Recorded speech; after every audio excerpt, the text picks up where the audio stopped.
பீகாரில் சட்டமன்ற பொதுத் தேர்தல் நடைபெற உள்ளது. அதனையொட்டி தேர்தல் ஆணையம் மேற்கொண்டு வருகிற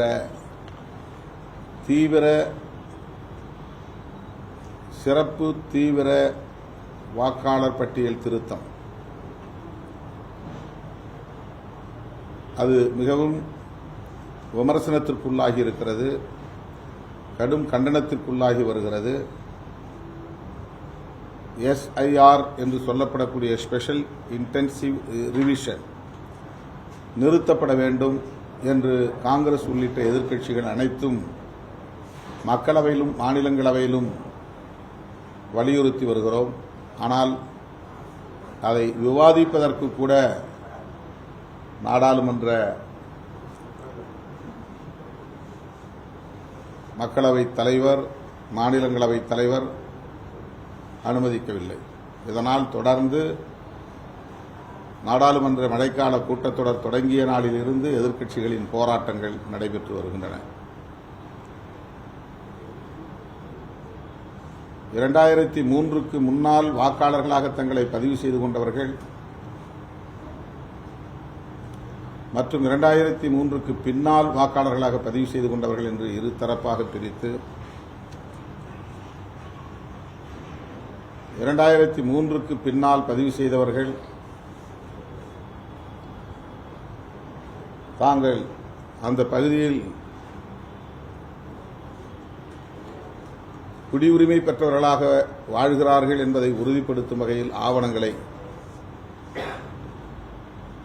ஆன்லைன் மூலம் பதிவேற்றம் செய்ய தேர்தல் ஆணையம் வலியுறுத்துகிறது. அந்த நடவடிக்கையின்படி இதுவரையில் பீகாரில் 65 லட்சம் வாக்காளர்களை வாக்காளர் பட்டியலில் இருந்து நீக்கியிருக்கிறார்கள் என்பது அதிர்ச்சி அளிக்கிறது. மேலும் பல லட்சம் பேரை நீக்குவதற்கு வாய்ப்பு இருக்கிறது என்றும் சொல்லப்படுகிறது. இவ்வாறு வாக்காளர் பட்டியலில் இருந்து நீக்கம் செய்யப்பட்டவர்களில் பெரும்பான்மையானவர்கள் சிறுபான்மை மற்றும் பட்டியல் சமூகங்களை சார்ந்தவர்கள் என்று உறுதிப்படுத்தப்பட்டிருக்கிறது.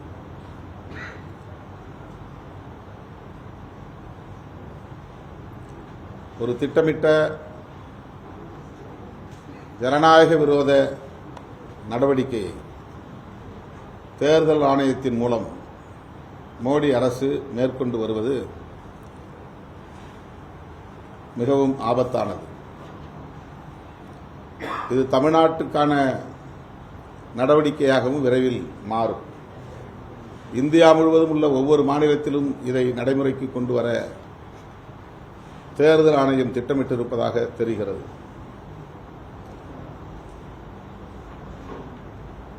வடமாநிலங்களை சார்ந்தவர்கள் இன்றைக்கு தமிழ்நாட்டில் ஏறத்தாழ 70 லட்சம் 80 லட்சம் பேர் தொழிலாளர்களாகவும் வியாபாரிகளாகவும் இங்கே குடியேறி இருக்கிறார்கள் என்ற புள்ளி விவரம் கிடைக்கிறது. அவர்களை எல்லாம் இங்கே வாக்காளர்களாக சேர்க்கிற முயற்சியும் அண்மை காலமாக வந்து போகிற அவர்களை தமிழ்நாட்டின் வாக்காளர்களாக சேர்க்கிற முயற்சியும் அவர்களின் செயல் திட்டத்திலே இருப்பதாக சொல்லப்படுகிறது. எனவே இது குறித்து தமிழ்நாடு முதலமைச்சர் அவர்கள் ஒரு விரிவான விவாதத்தை நடத்துவதற்கு அனைத்துக் கட்சி கூட்டத்தை கூட்ட வேண்டும் என்று விடுதலை சிறுத்தைகள் கட்சி வேண்டுகோள் விடுக்கிறது. பிளே ஸ்டோர் மற்றும் ஆப் ஸ்டோரில் இருந்து பாலிமர் செயலியை QR கோடு மூலம் பதிவிறக்கம் செய்யுங்கள். செய்திகளை உடனுக்குடன் பெறுங்கள்.